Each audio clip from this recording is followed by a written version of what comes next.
This is Michael Hayes, and you're watching Triple Threat Talk.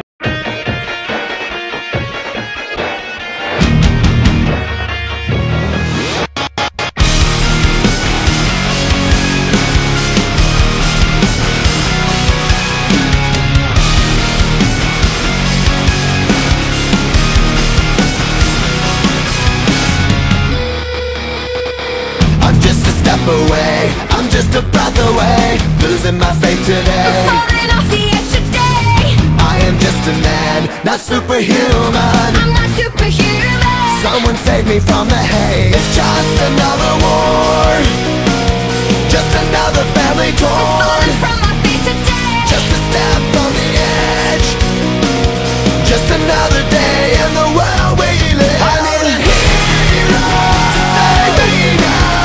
I need a hero. Save me now. I need a hero to save my life. A hero will save me. Just in time. I've gotta fight today to live another day. Speaking my mind today. My voice will be heard today. I've gotta make a stand, but I am just a man. I'm not superhuman. My voice will be heard today. It's just another war, just another family My torn. voice will be heard today. It's just another kill.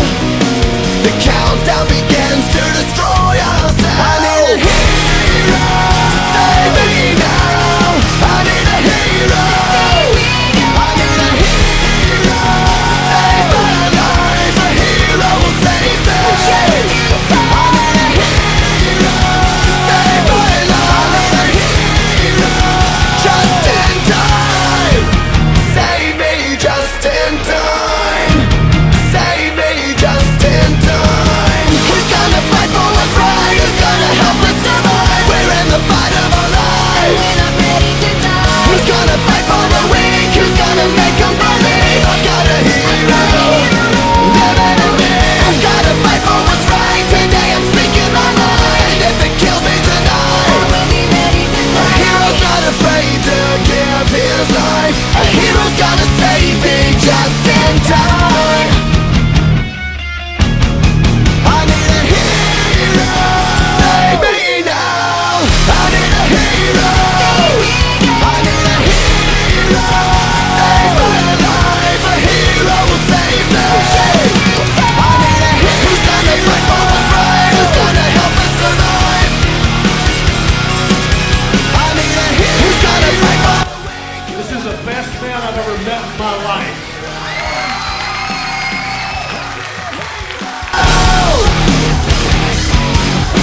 A hero's gonna save me just in time.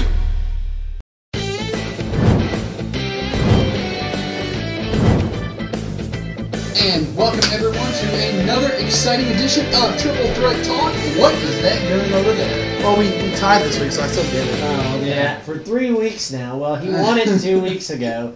Last week he tied again, so he kept it due to the rules that we had in place. This week we all tied again, so he gets to keep it. You all had the 49ers moving on. I had the Giants moving on, so I got that right. You all got that wrong. You all had the Patriots moving on, and I had the Ravens moving on. And we'll get into it later why it should be probably the Ravens. But So, with that being said, we'll kick off the show, as always, with our always great viewer questions. And what better way to kick it off than with a NASCAR question? oh boy, We all know NASCAR season. I'm Right going Right left. around the corner. Right around the corner. The Big B just turned around. Was that a pun? Was that a pun? Yeah, it Right around the was. corner. Okay. So from FWA owner 22, he wants to know, who do you think has the most momentum in the upcoming NASCAR season?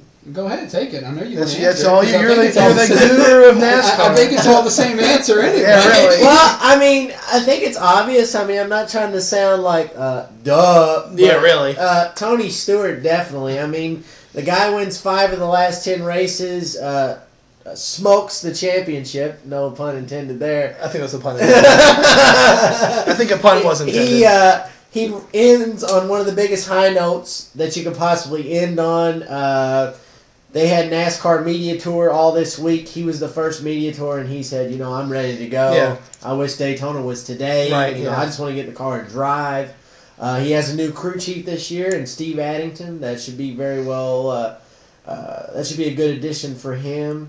He also brought on a new teammate at Stewart-Haas Racing. There is now a third member for Tony Stewart's race team, and that would be the one and only, the beautiful and talented Danica Patrick. She'll be driving the GoDaddy.com number 10. There's a shocker. For Tony Stewart and Stewart-Haas Racing in the NASCAR Sprint Cup Series, as well as full-time in the number 7 GoDaddy.com car for Dale Earnhardt Jr. and Junior Motorsports in the Nationwide Series. So, if it was me, I'd have to pick Tony Stewart. Right. I mean, it's like asking a question from last season in the NFL, who has most momentum going into the season? You have said the Packers, just because they were the champion. So, that's left with the same situation here. As Postmaster said, he's the champion from last year, one of the 5 of the last 10 races. Obviously, he has the momentum going into this sprint, this NASCAR season. I mean, yeah, Tony Stewart. I mean, for sure. All right, from Khalil Rocks. He wants to know, what are some of our favorite basketball teams? Is this college or pro? He doesn't specify, so I guess if you had a pro team that you really like. College, pro, amateur, Pee-wee league. WNBA. What's that? High school. Backyard basketball. Yeah, or, the lead pipe to your head while playing basketball. There we go. That works too. No, I don't like that one. I watch a lot of basketball. I mean, No. With the exception of the NBA, I watch college basketball like nobody's business. I'm going to break down U of L a little bit later on in good and bad ways. Mostly bad, probably. No, actually, I do like. We're on a winning streak. Stop 2 games. You're on a 2-game winning streak. That's right. Keep it going. Obviously, I'm a big Kentucky fan. Really? I like the Zags of Gonzaga. Gonzaga. Another team I really like, and it's not because they put up a fight against U of L the other day. I've always been fond of Villanova. I like Villanova. Going down into a little bit more of the other partial leagues. to the Wildcat. Yeah, right. Villanova, Kentucky, in the Arizona Wildcat. Yeah, that's like them too. I do like Alabama, staying in the SEC, but going a little bit south, like I said. And then I do kind of like Oklahoma State because Travis Ford is there, and I really do. If you look at what Oklahoma State has done in the last 5 or 6 years with the arrival of Travis Ford, they've had some key wins, and one of them came last night, which we'll get into a little bit earlier, against number 2 ranked Missouri. A little bit later. So You said a little bit earlier. a little bit Whatever. later. So Yeah. those are probably my favorite top 5. I'm going to go with probably professional here. I've been a Magic fan ever since I can remember. I was always like a fan of that team. That's where I started watching basketball, professional basketball, the Orlando Magic. I lived in New Jersey for a little while, so that my team was the Nets, even though it wasn't probably a good thing now because they kind of no good. College. I wasn't really a huge college basketball fan when I lived in New Jersey and Florida. I was kind of a fan of Florida State, but it was football. So I'm going to have to go with Louisville college basketball team. Kentucky, like the thing is with Kentucky, I'm a huge U of L fan, but I'm also a Kentucky fan. If Kentucky's playing anybody else other than Louisville, I'll root for Kentucky. But if they're playing Louisville, I'll obviously side with Louisville on that one. So that's pretty much my basketball teams. Obviously, I'm a big U of L fan. That's no shocker to that. I like Indiana. I've always been kind of partial Hoosiers. to Indiana. Great movie. More when Bobby Knight was there, not so much now, but a little more now than before, because of all the doldrum and problems they had. It kind of it was hard to watch them play, but now it's kind of exciting to see him playing again. I've always been a big Dirk Nowitzki fan, so to watch the Mavericks, The Mavs. as far as pro teams, I don't watch a lot of pro basketball, but I will watch a Mavs game every now and then. So probably that. Any other college teams? Probably maybe like Bellarmine. I know they're not Division I, but Division II. They're a local school. They're number 1 in the Division II polls. I think they're like 16-1. Pretty good. This season. And as far as high school teams, I'd probably have to go with Trinity. I go with J-Town. It was number 1 in the state, and I went and saw them play St. X at Freedom Hall pretty good. last week. Yeah, it was. I'm actually bringing up a good point. It's good for me because when I graduated high school, 2006 season, the J-Town Chargers actually won the state championship. It's still out there if you live in the Louisville area around here. They're on Hurstbourne. The sign's still there when you enter J-Town. It'll always be there. It'll always be there. You're not gonna take it. I'm just saying, always be there. That J-Town. It was pretty cool. My senior season of high school to see my team win. It was actually nice to go to Rupp Arena. I actually got to go to Rupp Arena for that. That was pretty cool. To your point about Bellarmine, they have a big game this week against University of Southern Indiana, who's they ranked do. number It's a big 8 in game. D2. It's a big game. Yep, A absolutely. big one. From the Prototype 400, he wants to know, Oh, okay.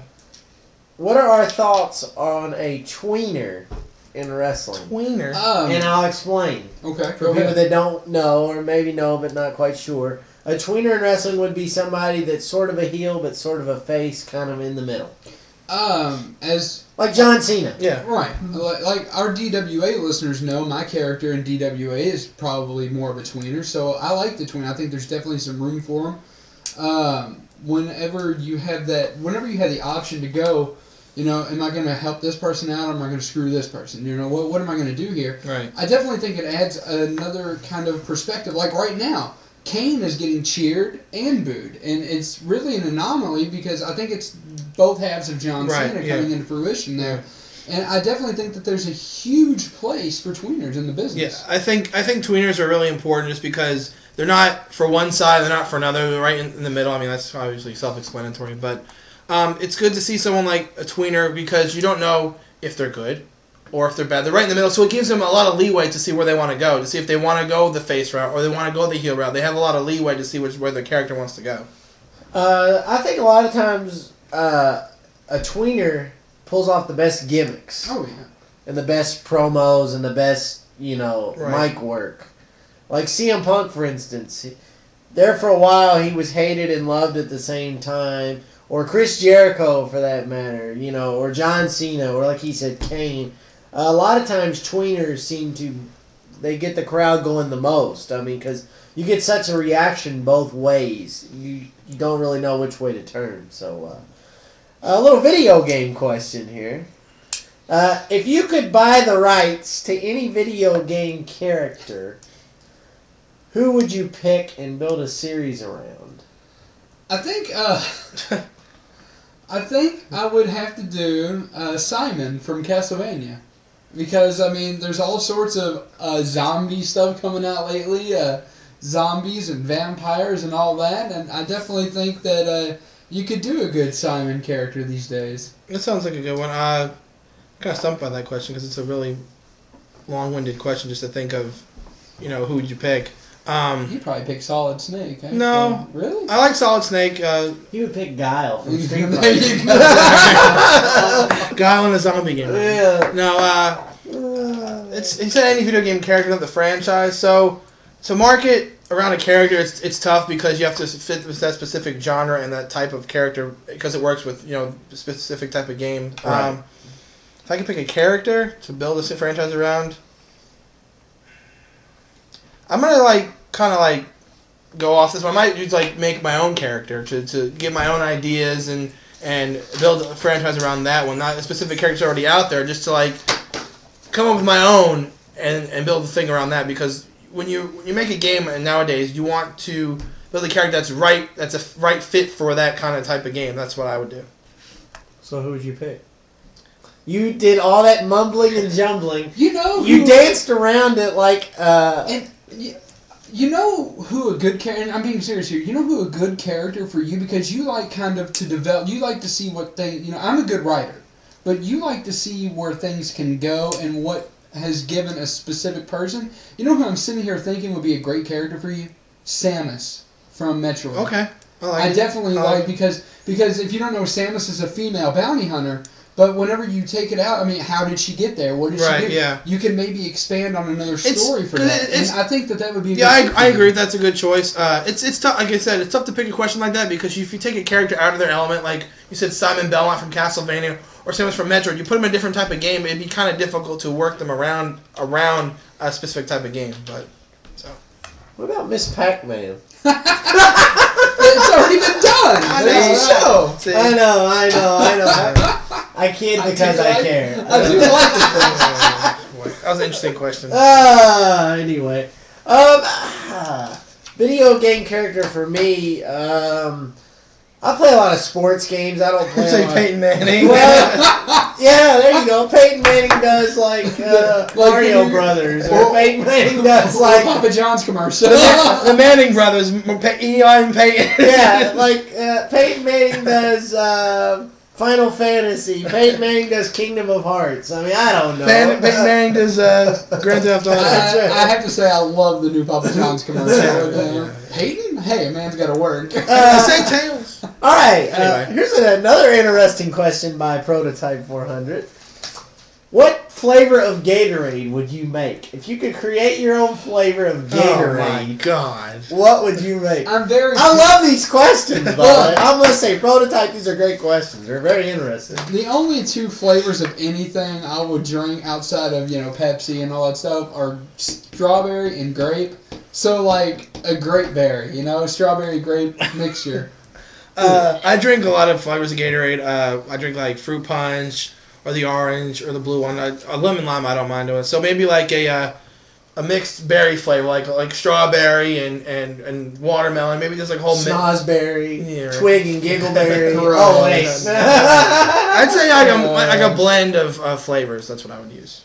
I would have to say some kind of like a frosty blue type flavor. Kind of like a mixture of like the blue kind of flavoring with the grape, and maybe throw in like a splash of like fruit punch there. I thought you were going to say tequila. Oh man, that sounds good. You had too. my vote. New alcoholic Gatorade. Yeah, there we go. I didn't Gets think you about that. energized and wasted all at the same time. That's right. That sounds good. Oh, boy. All right, from Against All Odds 20. 20. With Raw having a rating of 2.9 for 2 months in a row until January of 2012, do you guys think WWE will ever get higher ratings than 2s and 3s, or have their fans just given up?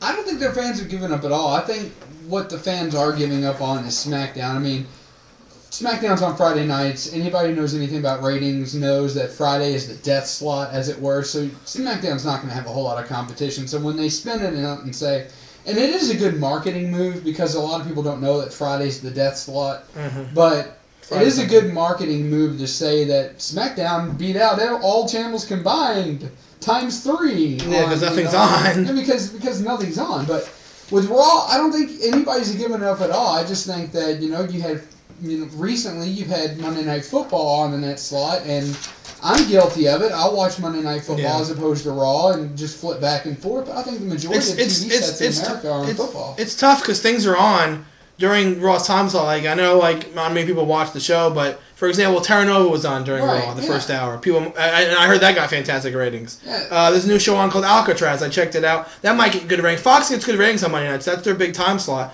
So that's going to get American Idol. Yeah. Yeah. So. Fox again. It's not that WWE's fans have given up. It's just that other things are on, and to be quite honest, like they're not doing things that make people want to tune in anymore. Anyway, it's just like business as usual, just running through the motions. So the fact they're getting 2s and 3s is somewhat surprising. I thought maybe we're getting lower than 2s, but they're just pretty much just going through the motions, and they're getting the ratings that they're getting just because they're not really doing anything to bring new viewers in. They actually had an uptick in ratings on last week's SmackDown. Last week's SmackDown actually drew almost a 3, if not a 3. Wow. And ratings will continue to increase between now and WrestleMania because this is like their epic time. And that's from a Royal shame. Rumble to WrestleMania is like their biggest time. Yeah. That's when like the shows are usually the best, the promos are the best, the matches are usually the best. All that. But it's a shame that they after WrestleMania they just start going downhill again. They do. And to his point, between now and WrestleMania, even if you're not a financial person, earlier in the year I talked about how WWE is a safety net stock. Look at where it is now. Just monitor it. You don't have to do it every day. Monitor it about once a week. See how it fluctuates between here and WrestleMania. Right now, you're going to see WWE stock going between $10 and $11. I think right now it's in the higher part of the 9s, almost $10. But as it gets closer to WrestleMania, you're going to see that fluctuate because this is the time where people take heed and take faith in the WWE on that path between Royal Rumble and WrestleMania. So check that out. If you're into anomalies, you're going to like that. Little stock news there. So, what's Triple Threat Talk trading at these days? Triple Threat Talk is currently trading at -3. All right. Oh, We're paying people to take our slot. Oh, well, hey, I'm flat broke on that one. at least we're out there. Oh, no, right? At least we're out Yeah, there. yeah. What are the most underrated gimmicks ever? If you could pick a gimmick. Underrated.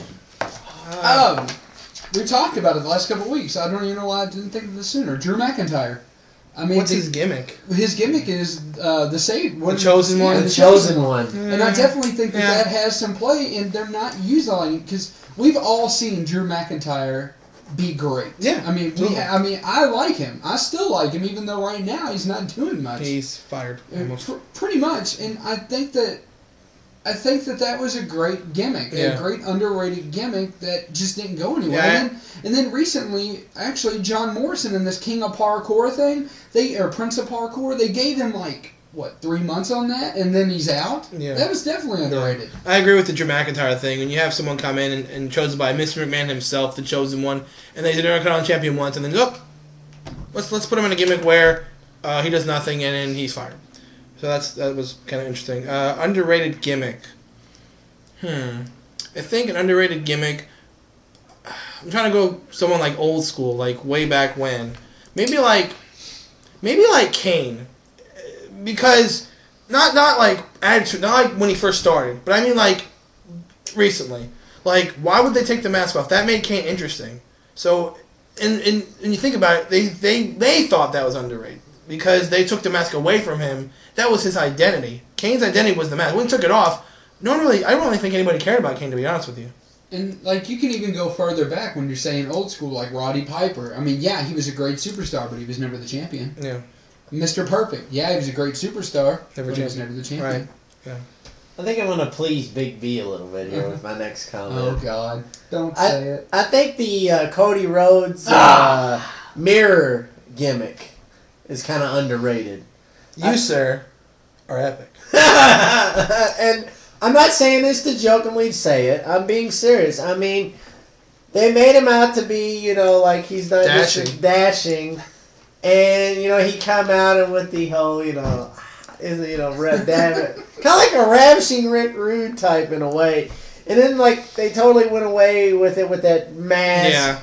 And that was a fail. I didn't like that at all. That was kind of I agree. I was kind of confused when they took the dashing gimmick away so early. Yeah, I mean, I didn't get that. So I think the dashing gimmick for dashing Cody Rhodes. He's going to date Mrs. Dash. Okay, but... The Spice Line. There's a Spice Line called Mrs. Nevermind. I'm aware of it. The fact I'm aware of that's even worse. All right. Against All Odds 20 also had some comments regarding our friends at OVW. Oh. We can talk about it if we'd like. He kind of went on about saying he didn't even know OVW still existed until he was watching our show and we put him... cheap plug. That's why we're here. He thought it was shut down. He said now that he's watched it, he actually likes it. He thinks they need to do more to get their name out there. They're not. Hey, Again, that's why we're here. Right. We're getting their name out for them.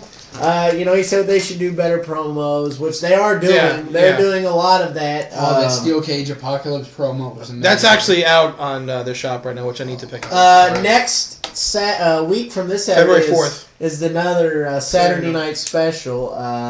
I think I'm going to attend. I don't know if you all. I think we do attend. I think I'll get there an hour early this time. Are you going with us? I don't know. I have to check to see what's going on. Okay. But I think if we go, we have to get there early. Definitely. Last time was standing room only. From JB11. JBL. 2011. Kill me. Thank you. Thank you. Will you guys ever try to become wrestlers? I may try to become a manager at one point just to do that because, what is it, $35 to get licensed? And then you can start doing that. I mean, that's what Muscagny did. Yeah, well, he's a lawyer, too. Yeah, he's a lawyer, so, you get the $35 license. I mean, I'm a pretty good talker. I'm a pretty good promoter, so, become a wrestler, that ship has sailed a long time ago for, I think, all of us. I think when we were, backyard wrestling, I want to be a wrestler when I grow up. Then you grew up and said, oh, wake up. Make it Well, we all did the whole backyard thing, I think. Yeah. We all But, did backyard I'd like to wrestling. get into the business, whether it's doing something like this, like interviewing superstars, or become a commentator. I think the DWA, doing that has given me some kind of experience commentating wrestling matches. So I like to try my put my hand in the commentary. Do you guys think? Let's see. Would I? No, I would never try to become a wrestler because I would be the equivalent of Hornswoggle. You're not that short. No, but I'm not that big either. So you know, you gotta get big. You gotta work in the gym. It wouldn't be that good. No. Okay. So no. I could be like the lucky leprechaun for somebody's like good luck charm. You could be the timekeeper. Maybe I could be an escort for one of the divas. No. You'll fit them in the back pocket. That's right. There you go. See. Do you think WWE needs to give Goldust the Intercontinental title Yes, again? for the love of God, yes. What? Because Are you serious? Yeah, I'm dead serious. Because check this out. Why? When you talk about people that are good at putting over other people, what are they really doing with the Intercontinental Championship right now? It's around the waist It's around the waist of Rhodes. Cody Rhodes, who had a match against Booker T. Booker T. Really? Well, I'll let you finish. Booker T's they're trying to put Cody Rhodes over on him, but I think the additional dynamic of Goldust feuding with his brother for the Intercontinental Championship would bring a little bit of flair back to an Intercontinental title championship that has kind of lost a little bit of ground over the last couple months. When I saw this question, at first I thought, no, and then I got to think about it a little bit more. And I ultimately arrived at the conclusion that yes, putting the belt around Goldust would probably be the best thing that they could do to revamp the Intercontinental division right now. I'm going to disagree with you on that one 110%, and here's why. It's not that the Intercontinental Championship is boring, it's because of who it's around. I mean, obviously Cody Rhodes brought back the classic white belt, which is amazing. Which is a nice thing to do. It's not Cody Rhodes' problem that he's the champion. It's WWE what they're doing with him. Right, and I'm not saying that's Cody. I think you might be misinterpreting him. I'm not saying that it's Cody Rhodes' fault. I'm not. I'm saying that in the end, Cody Rhodes needs to have the championship, but give it to Goldust for 3 or 4 months and let them feud over it because I think that would add some life. I think what we're both saying here is that WWE needs to do something in their mid-card division because they're not doing anything. Right. I mean, look at the U.S. Championship on Raw. It was Zack Ryder. People were wanting him to be champion for a long time, and they just take it away from him to give it to Jack Swagger. And then they give the Intercontinental title to Cody Rhodes. He's had it since August, and he's not facing anybody. The thing is with SmackDown, there's like really no mid-card faces that he can go against. All the mid-carders on SmackDown are heels. Wade Barrett. Well, Sheamus is... He's kind of a main eventer, but... Wade Barrett's not really a mid-carder. Well, he's an upper mid-carder. He's probably low-tier main eventer. Yeah, but they don't really have anybody to give it to, so he needs to... I think they need to switch him on Raw, I think. I don't know. Yeah, I mean, no, I don't... No, they don't need to give Goldust anything. He's fine where he's at, in the back room where he belongs. Let's just keep him his there. daddy. Exactly. From St. Augustine 6... That's a new one. New viewer. With the whole Evan Bourne thing, which I think he's done. Yeah, he's gone. And Primo and Epico being the tag team champions. Say it again. Epico and Primo. Oh, dear God. Who are the next contenders? Personally, he doesn't see many challengers right now. What? Really? I mean, come on. They fought Santino and Yoshitatsu this week. Well, yeah, but... I gotta agree with him. What, no contenders? No contenders. Really isn't. I like the Usos. That's a team that... They're not doing much. That's a team that should feud with them because they're a good team. But that would be 2 heel teams. They're not heels, Usos. They're faces. Here's what the WWE is not doing.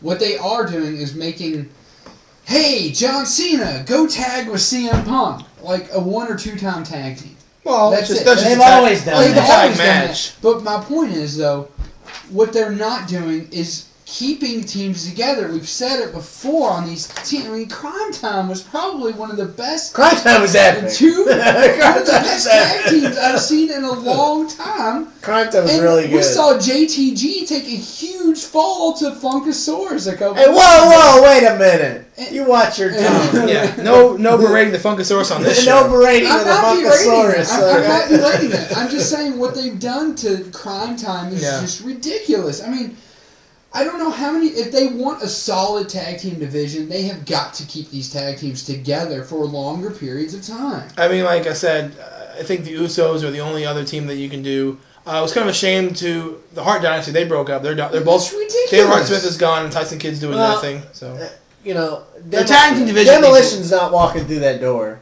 Legion of Doom's not walking through that door. The British Bulldogs aren't walking through that door. The Hart Foundation aren't walking through that door. So, I mean, they need to build up the tag team division with the possibility of the Kings of Wrestling coming in. That's maybe breathe some new life in, but they have to start adding teams. They need to go elsewhere to get their teams. They can't just put two people together and make it work like they did with Kofi and Air. Maybe they should bring beer money in.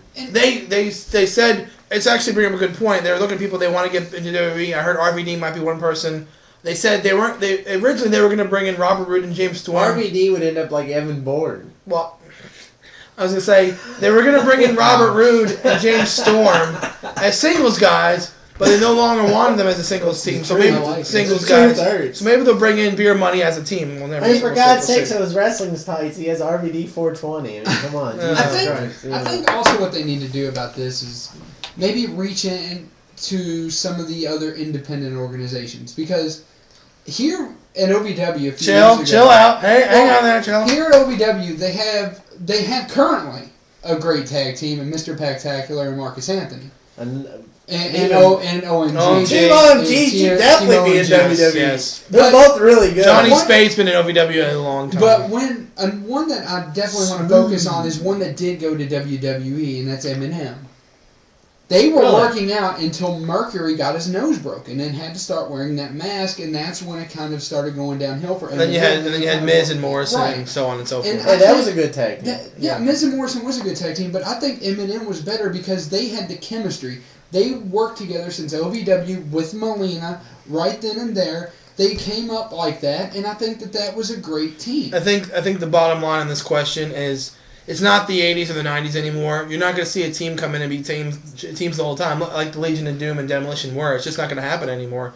Because nowadays with wrestling, you have a team, like perfect example, Miz and Morrison. They were a great team. They worked well together. But eventually, down that road, WWE has a plan. We're going to break them up, and they're going to fight each other. That's just how it is. All right, the final question of the evening goes to the Michael Cage. And he wants to know, do you guys think that Goldberg will come back? No. I think that ship has sailed. Come back to where? Wrestling or another Looney Tunes movie? I don't know. Maybe he'll do the longest yard and they'll have a big enough cup for him. He had like 2 lines in that one. I think... I don't want to kill him. I think he said... I think Goldberg said he wants to come back and face Brock Lesnar at WrestleMania 29, which, if he did, I'd have, hesitation in that, because if you remember, WrestleMania 20, between them two, is probably one of the worst matches in the history of WrestleMania, just because they're both went into it, and it just didn't have the effort. I don't... It depends what Goldberg wants to do. If he wants to come back to WWE and work with Vince McMahon and that whole staff again, because they spent so much time trying to get him in the first place when he was in WCW. So, but honestly, do I think Bill Goldberg was coming back? No. I don't think so. I think, like the doc over here said, that ship has sailed. So with that, we turn to our good friend Big B here, who will anoint this week's Viewer of the Week. So, anoint away, sir. No, I don't. What? Really? Hello? It was anoint music. I agree with you. I think he asked very good question this week, and I think Prototype 400 is this week's Viewer of the Week. That's like 3 times in the last month. He is on fire. Good question. So, Prototype 400, you are this week's episode 34 Triple Threat Talk Viewer of the Week. Like how your voice cracked there. Yeah, thank you. So now on to... That's enough. Headlines. I don't know what it is lately, but we're having to do this a lot lately, and I don't really like it. I don't either. It's part of sports. Time to die! Whoa. What? What are you talking about? Show some respect, please. I did. Some respect. He doesn't deserve that much respect. Oh. I'm sorry. I will argue this to the day. This week, college football lost one of the greatest people and coaches you could possibly Maybe greatest ever have. coaches. I won't say people. It's just one of those things. Joe Paterno, Joe Pa, losing his battle with lung cancer due to some major complications. Although I will say that when we met, we gave a little bit of credence to a couple of thoughts of Idiot of the Week, but I think the editor for the Penn State magazine definitely deserves part of that title. From Onward State or whatever? Yeah, that was... I'll tell you what happened, okay? The day that he passed on Sunday, Saturday night, from about 9 o'clock to 9:30. In that span of a half an hour, he went from dead to alive. he went from serious condition to that thing he said, onward state, proclaiming he was dead, so that everyone believes it, including CBS Sports, which is a very credible source in the sporting world. So you assume that they'd be correct. But personally, take it from me, okay? If there's a big sports story going on, especially concerning one that's someone dying as big as Joe Paterno, if ESPN is not covering it, do not believe it. Yeah. During the Louisville-Pittsburgh game, this was going on. If Joe Paterno died, they couldn't care less about Louisville and Pittsburgh. They would cut in and say, Joe Paterno has passed away. So if you don't see ESPN talking about it, do not believe it. So, again, it's sad to see someone of him go. Obviously passed away Sunday at the age of 85, as the doctor said, losing his battle with lung cancer. I know he's going to argue this, but I personally believe he lost his battle because he died of a broken heart. Pretty much, Joe Paterno was Penn State. So when they took it away from him, he lost the will to live. It's obviously a very sketchy subject with all the allegations that went with Jerry Sandusky and Mike McQuarrie and all that other stuff. What have you? If Joe Paterno could have said more to the cops or whatever. Bottom line is he was a great coach and a great character in college football, and he will sadly be missed. The problem is what happened is going to overshadow everything that he did, I'll let you finish, but I completely disagree with that. No, it totally will, because he basically, by not reporting it to the cops, he reported it to the athletic director, okay? It's child molestation. Report it to the police. He basically was an assistant to child molestation. He did not go to the proper authorities. He did not go to the police, not the college police. The state police is where he should have went, or he should have went even higher than that for that matter. He knew about it. He failed to report it to the proper authorities because it's obvious the athletic director wasn't going to do anything about it because nothing was done about it because they let it go on and on and on. And it's now come out that Joe Paterno had a hand in that Second Mile Foundation that Jerry Sandusky was involved with. So he was totally entrenched with the whole situation. He knew about it. He did nothing about it. It taints his legacy, whether you want to admit it or not. It does put a black eye on his legacy. And instead of going down as one of the greatest ever, he kind of goes down as a great college coach with a bad character decision on his part. So, and I mean, it's sad to see how he went. And I know he died, you're right, of a broken heart. But he's partly to blame for that. Because he didn't do the proper due justice. And that's why he got let go. Because he didn't do enough to take care of the situation. To be as big as he was, and to be as beloved as he was in that state and in that college, he should have done a lot more. And his legacy, if he would have reported that from day one, if we would have went to the proper authorities from day one, we wouldn't be talking about, we may not be talking about him dying right now. He could very easily still be the coach at Penn State University. I don't know. I think that people, and this is not an excuse, but I think when people grow up in different times, I think one of the greatest pieces of interview is also probably one of the most underplayed. And Joe Paterno clearly said, and this is not a defense by any means of what happened, but this may be a little bit more. I think maybe he was shocked and not reporting to authorities promptly, and this is the reason. He said, "Who ever heard of a man raping a child?" That was not when he was growing up. Who did that? Nobody. Nobody. When he was growing up as a coach and as a person, no, he was right.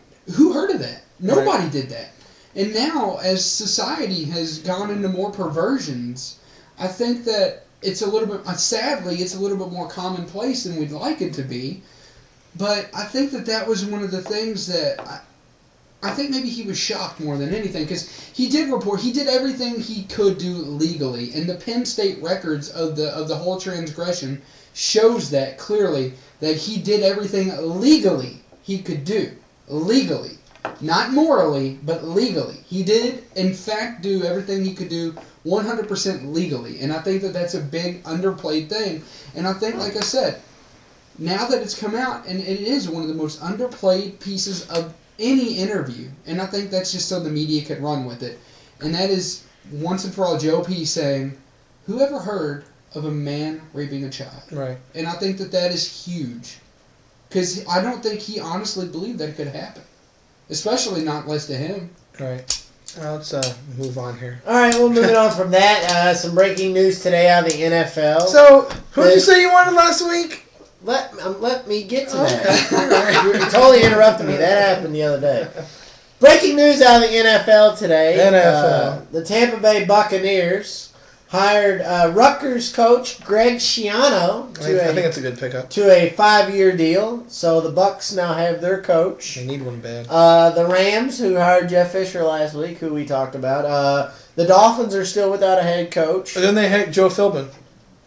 No, they still don't have a head coach yet. And they go to, I think Joe Philbin. No, they said on SportsCenter I'm pretty sure that the Dolphins... I'm pretty sure Joe Philbin's the coach. I'm going to say 95% Joe Feldman's the coach. I think Joe Philbin's the coach. The Raiders are... The Raiders are without. Are still without a coach. Yeah, the Raiders are without. The Indianapolis Colts, they hired their new coach. Was it John Gruden like you wanted? No. Was it Brian Billick? No. Was it Mr. Chin himself, Bill Cowher? No, it wasn't the spit swabber. Who was it? It was Chuck Pagano. Who? Is that a baseball player? No. Is that a race car driver? No. Boxer. No. Hockey player. Close. Oh, really? Yeah. Oh, okay. He is the defensive coordinator for the Baltimore Ravens. So, in 1984, the Indianapolis Colts leave Baltimore and head to Indianapolis. And now, fast forward to 2012, and we steal more people out of Baltimore as we take the defensive coordinator out of Baltimore. So he is the new head coach, his first head coaching gig, as it were. Interesting pickup there. Definitely an interesting pickup. Another interesting development, Roger Goodell. The league votes to extend his stay as commissioner. I guess that year of taking $1 salary paid off. Yeah, right. Some Peyton Manning news. We're going back there. He may not be headed back to the great state of Indiana. Indianapolis. Yeah, the great state of Indiana. Indiana. He Did released. you really just think Indianapolis was a state? No. I think he did. Okay. No. I don't think he did. No. He had an interview with Bob Kravitz, so the Indianapolis Star. He basically said everybody is walking on eggshells. I'm walking on eggshells. Woo. Oh, come on. Like, you guys never run out in song before. When have we ever done that? Right. What are you talking about? So he says, basically that the entire organization is walking on eggshells right now. He's not sure if his future with the Colts. He's not sure. He said, the decision is ultimately up to Jim Irsay about his future. Irsay has now came out today and said he's not happy with the Peyton Manning issuing those comments. Why not? I don't know why. I don't know why. He's telling the truth. Right. And he said he should have kept it in-house. But ultimately, the decision will be made on his health, Quote not fingers. his comments Right. that he made today. Right. So, with that being said, on a scale of 1 to 10, I ask you guys here and now, Peyton Manning and Indianapolis Colts next season. 1 being what? And 1 10 being no way, no how. And 10 10 being being he's he's there. If they hadn't got Chuck Pagano, who's a defensive-minded coach, I would have put a 6 on that, probably. Okay. Now that they've got Chuck Pagano, I put a 1 on that for sure. I agree with you about getting a new coach, Chuck Pagano. Okay. That was unnecessary. I agree with the 1, Chuck Pagano, but then the fact that they were probably targeting Andrew Luck, I give it a 0. There's no way. I didn't give you He that said option. 1 1 to to 10. Well, I give it a 0. You can't. Well, then I That's give a fail. a 0. It's Fail. a 0. He gives it a 1, and that's what he's going to give. It's a 0 because there's no way they're going to have Andrew Luck be the backup to Peyton Manning. Peyton Manning's going to go somewhere else. He's going to be that starting quarterback wherever he goes. We don't know right now. But Peyton Manning is done in Indianapolis. It's a shame to see how this is how the way it's going to go, but Peyton Manning's done. Before he starts, that's why I tapped him once and said it. If Indianapolis was smart, they would do that. Because how many great quarterback combinations have we seen? Like, pass the torch wise, okay? Brett Favre, Aaron Rodgers. We've seen Brett Favre, Aaron Rodgers. Aaron Rodgers, Matt Flynn. Let's put the brakes on that. We've seen Joe Montana and Steve Young. And now we could see one of the greatest of all time, too, Peyton Manning to Andrew Luck. And I think that if Indianapolis is serious about rebuilding and retooling, that they would give that some serious thought. You think that, but they're not. So. This is tough.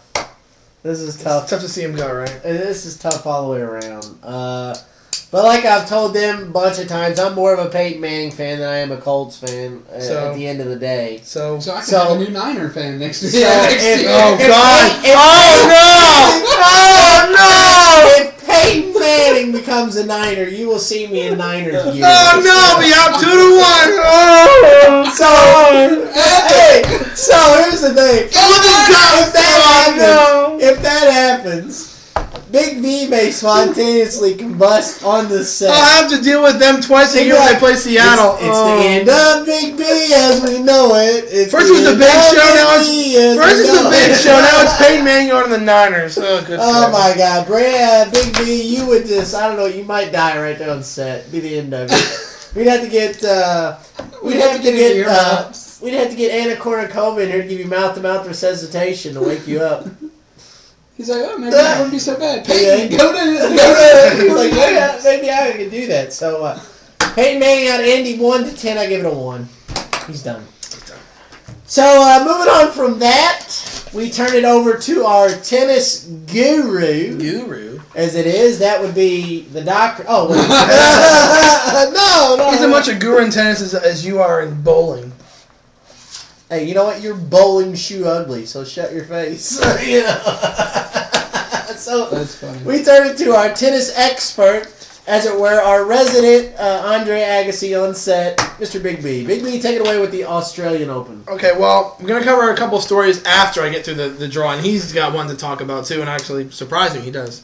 We'll go through the draw first. Novak Djokovic, he is playing in the men's semifinal tonight. Well, it's really Friday morning, 3:30 a.m. Oh, God, he's confusing people already. 5 seconds in. He played Andy Murray in the semifinal. He actually played Leighton Hewitt in the fourth round. People were surprised that Hewitt got to the fourth round, but he did play Djokovic in the fourth round.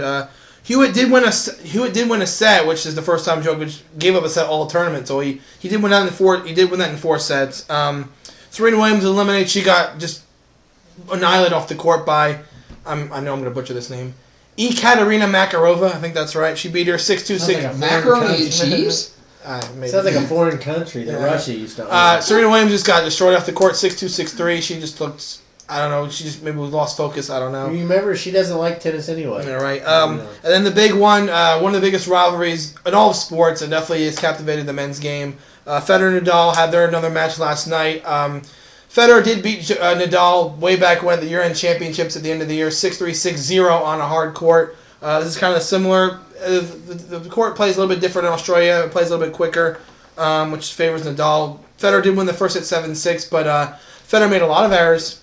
The big thing I want to discuss about that is last night, or when they played, it was Australia Day, which is like their 4th of July type of thing. And during the second set, there was fireworks going off, and there was like a 9 or 10 minute delay. People say that, that may have caused Federer to lose focus, and it could be possible that he did lose focus because of that delay. He was losing that set anyway, 5-2, and he ended up losing the set 6-2.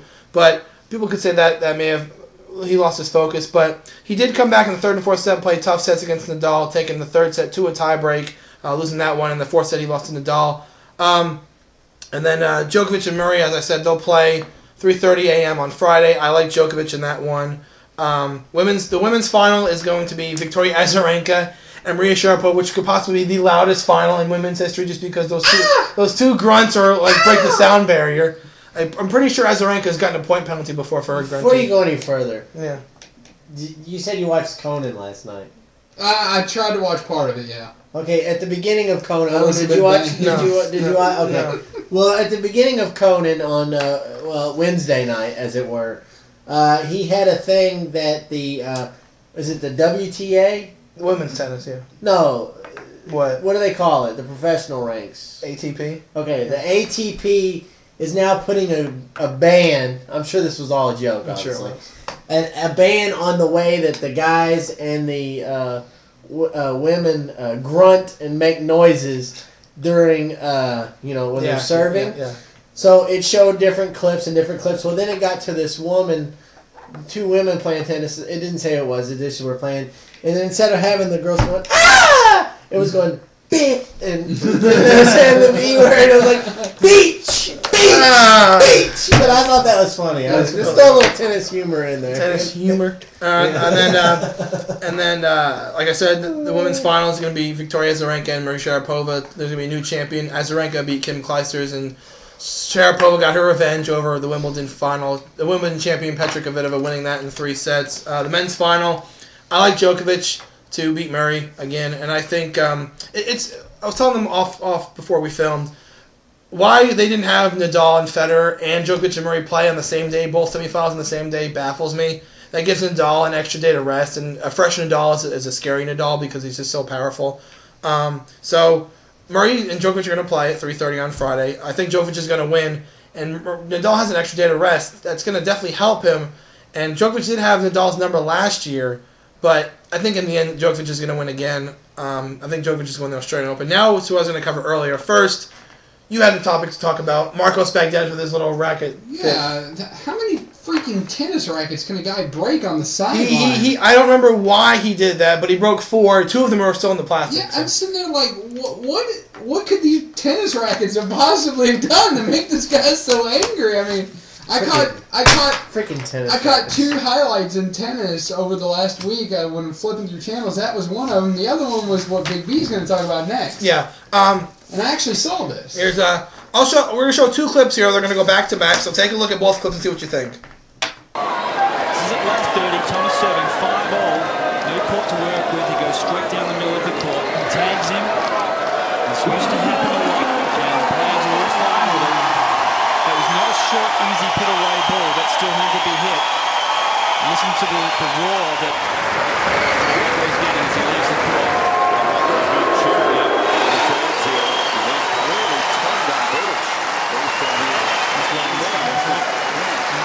Interview here as well, so this will be interesting.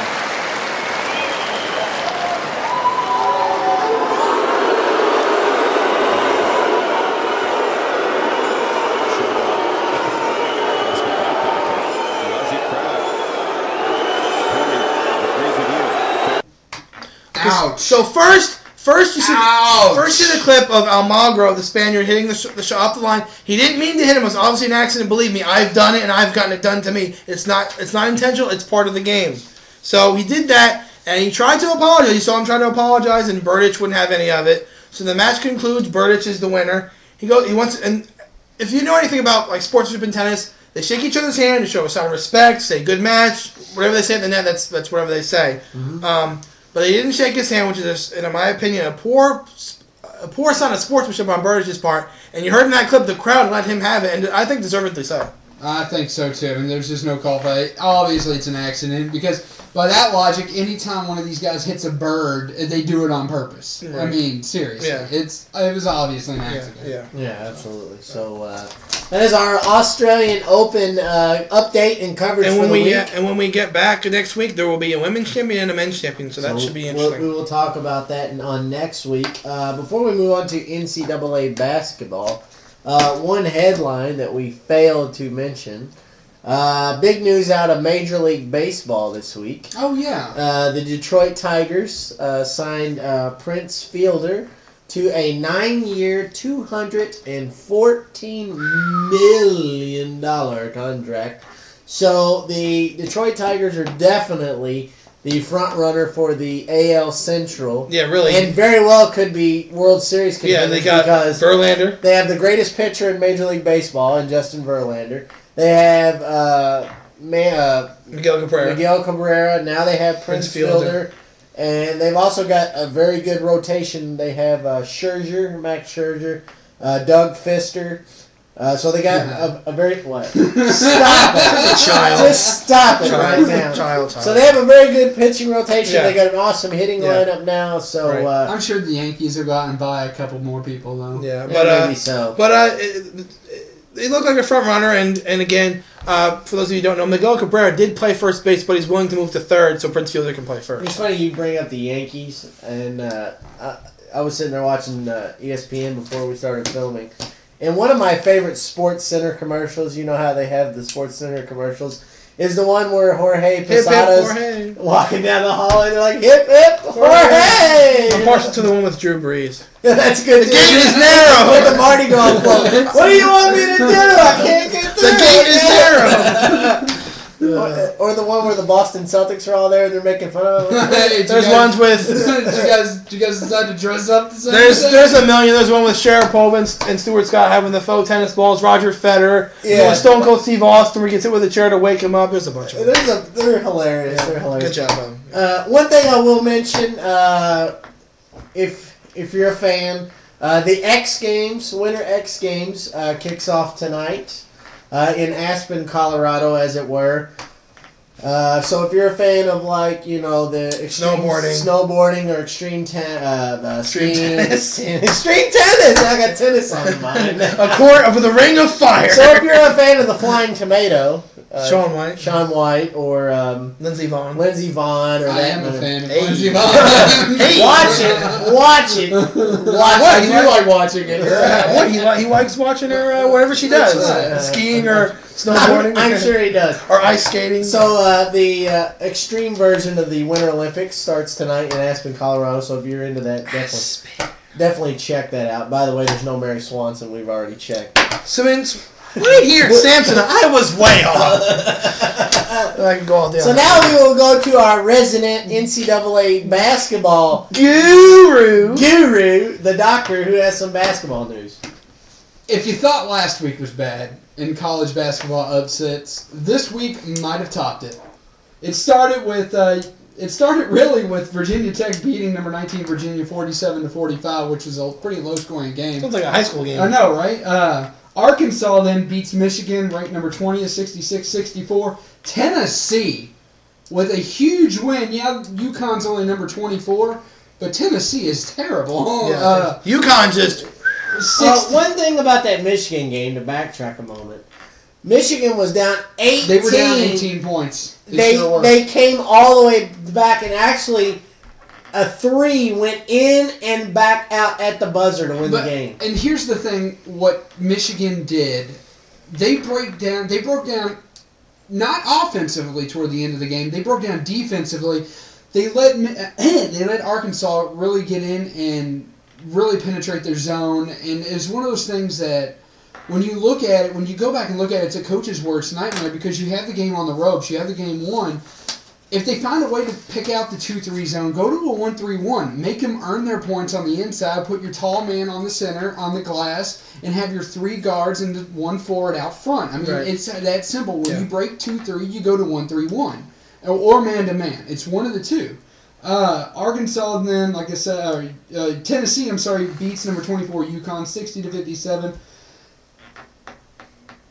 Last week, Kentucky was only 1 game ahead in the home streaks at 45. Florida State comes into Cameron and beats Duke at home. Last second shot. 76-73 in a game that was going to overtime. Florida State had other ideas. Florida State said, you know what? If Christian Wofford can do it against Kentucky, we can do it against Duke. Let's not to mention, that is after they had just walloped North Carolina. So in the same week, they knock off North Carolina.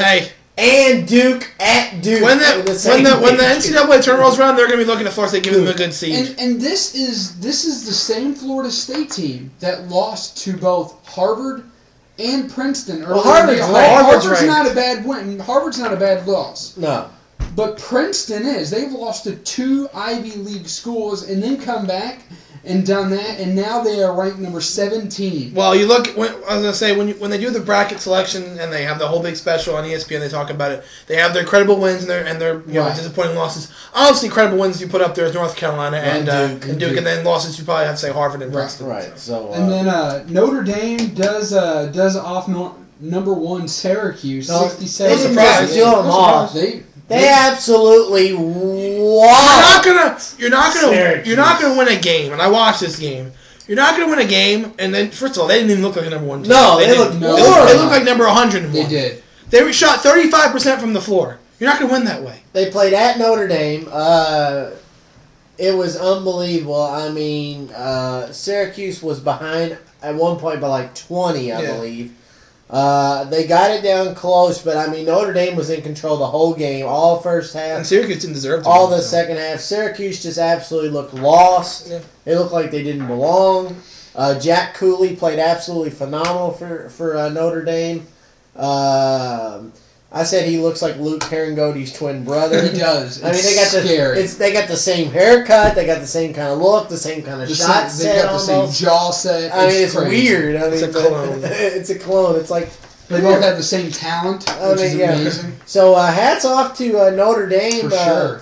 They go into the Yum Center and defeat Louisville in overtime a week ago, and then they come back and they absolutely destroy Syracuse, who's ranked number 1 at their place. Now that we lost them, I don't feel so bad. Yeah, exactly. That kind of makes the loss look not that bad, actually.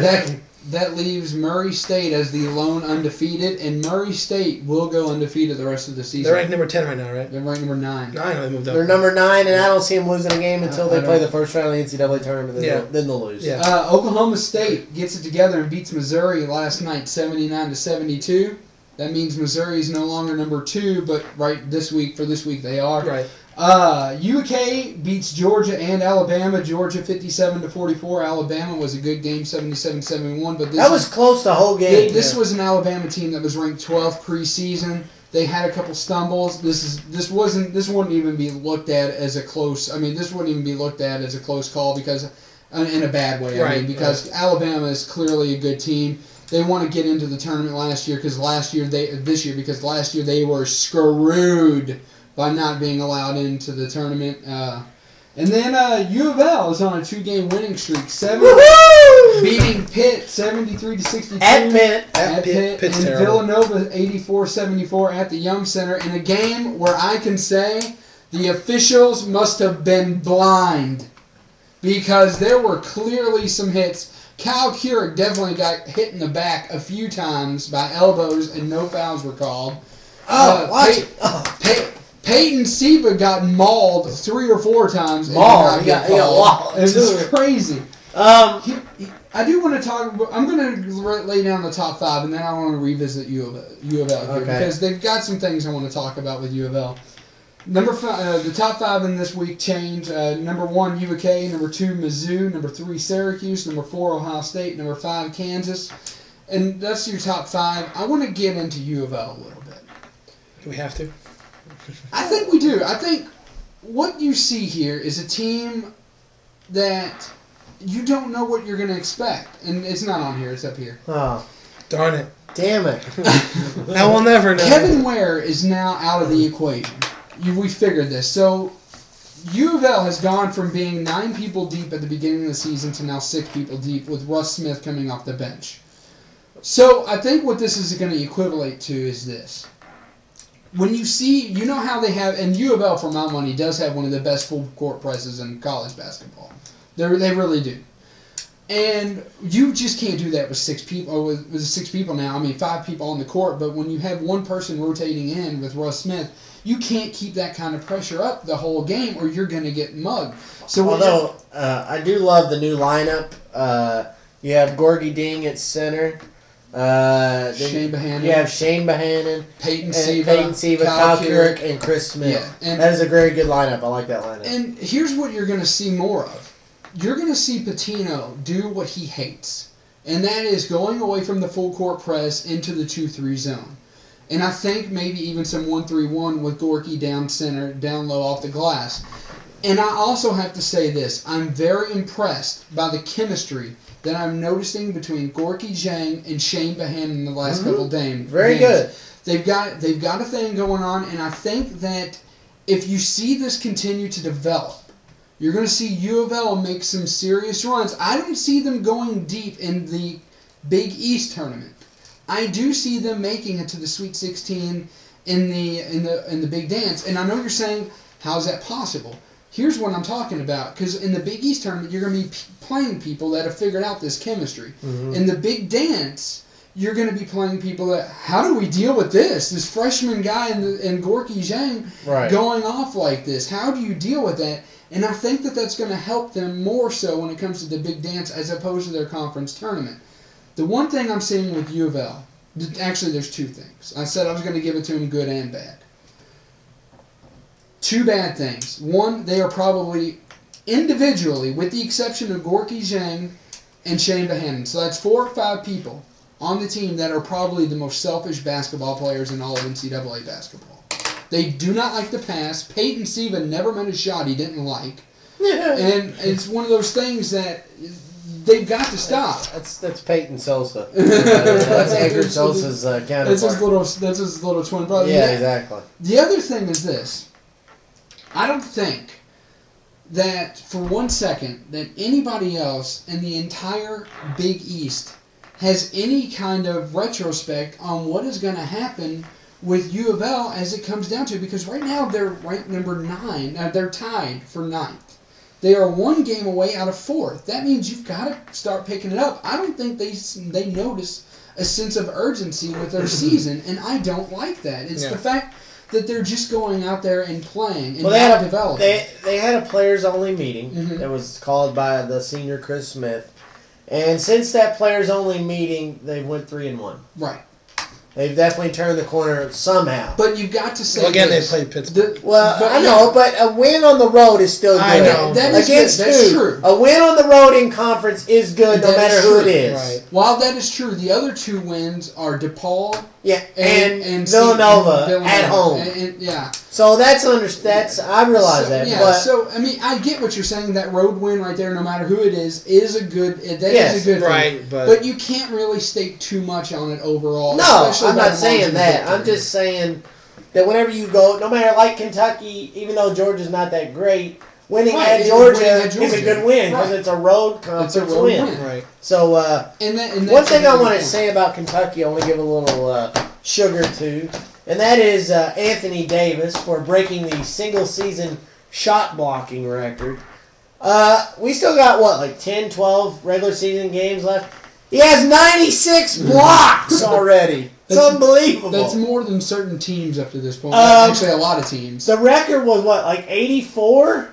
For the whole season for Kentucky? No, it was 93. Yeah, I knew it just broke it, yeah. So, 93 for the whole season was the record. He still has 10 or 12 games to go. He's going to get well over 100. He'll break Shaq's record of 115, but he will not break Jarvis Bernardo's record from Vanderbilt a couple years ago. Mississippi State from 170 blocks. Yeah, I don't see it happening. No, I don't think so. He could. He could. It's possible. But I don't think so. So, I guess that wraps up basketball this week. Now we move to the NFL and the conference championship. Let's just throw up the screen for the second to last time. All right. So as you can see, we all went 1-1. You all picked the Patriots. I picked the Ravens. I was the only one to pick the Giants. Sorry there, Doctor. It's all right. And you all picked the 49ers. 2 absolutely phenomenal games. I don't know what you can ask for more than what you got this weekend. Right. Both games were decided by less than 3 points or less. 3 points. So we were technically 6 points combined away from having Hardball Bowl number 2. So I guess we'll start off with the AFC game. It was the first game, which, by the way, I saw a stat, and this is absolutely amazing. You want to take a stab at how many people watched the Ravens-Patriots game? You just want to take a stab. I think it was 35 million? 48 million people tuned in to watch the AFC title game. And I know that the NFC Championship was the most watched in history with 59 million. It was pretty high, too. Million. But 48 million people tuned in to see Joe Flacco Mania, brother. Yeah, go to Gillette. You see the Fu Manchu mustache he's got going? It's Flacco Mania. Oh my God. To go to Gillette, the best a man can get stadium, to take on Tom the Brady Bunch. And Bill's sweater hoodie. And the hoodie. Bill hoodie. So, if you're Heath Evans, do you not get paid to catch the ball? If I'm Heath Evans, I'm making sure that tape is part of my fingers from here on out. I mean, he has. I'm thinking what he thought was he was thinking what his touchdown celebration was going to be. Yeah. Wide open, right here. You gotta catch that ball. Yeah. The thing they said on ESPN First Take, which I completely agree with, they were saying when he caught the ball, just fall down. Yeah, just fall down. Just fall. And they would have won the game. He sticks his arm in there, and boom, It's done. They would have won. It's over. It was done. They would have won the game. That was it. But they had another chance. They did have another chance. Billy Cunningham comes on the field for a 32-yard field goal. Chip shot. Chip shot. Easily makeable for someone of his caliber. It's up. On the way. Shank job. Wide right. And they had a timeout to take there, too. Yeah, we'll get to John Harbaugh. I didn't know that Jason Garrett was the coach of the Baltimore John Ravens. Harbaugh should definitely have called timeout there. They could have easily ran another play. Falco with some bad play clock management there at the end. Flacco. You said Falco. Yeah, Flacco. I got Shane Falco right now. What kept you? Traffic. Traffic. Yeah. You're late. You know. Anyway. But the Patriots squeaked by in a game they didn't deserve to win, a game they shouldn't have won. They should have lost it, right? They win by 3. The one thing I like from that game, and whether you like Tom Brady or not, that's your opinion. But the thing he said the post game, He played terrible. I was laughing because if someone of his caliber, who quite possibly could go down as the greatest quarterback of all time when it's all said and done, I said who could. Okay. I didn't say is. I said who could. I still think the greatest quarterback of all time is Joe Montana, for the record. So, but I think Brady could go down as one of the best, if not the greatest. Depends on how many rings he has on his finger for it's all said and done. But he'll be the first one to admit he didn't play well, and he said it himself. He said, and I quote, "I sucked pretty bad today, but our defense helped us get the win." He said I sucked. He admitted it. That's pretty good. So I guess moving on from that to the NFC Championship game, as it were, and Eli's going to the Super I Bowl. really wasn't mad about this game because as the game played out, I started to realize it just wasn't meant to be. You're not your time.